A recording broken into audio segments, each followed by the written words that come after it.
বালিপুর সংগতির সংঘের এবছরের পুজোর যে আমাদের প্রতিমা হয়েছে সেটা হুগলি জেলার অন্তর্গত উৎসুর থানার হলদিগুড়ি গ্রামে শ্রী রামকৃষ্ণ আর্টের ওখান থেকে ঠাকুর আমরা প্রতিমা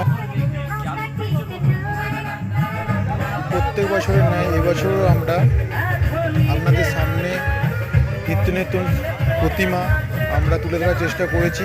এবছরও করলাম। আপনাদের কাছে একটাই অনুরোধ, আমাদের এবছরের প্রতিমা কেমন হয়েছে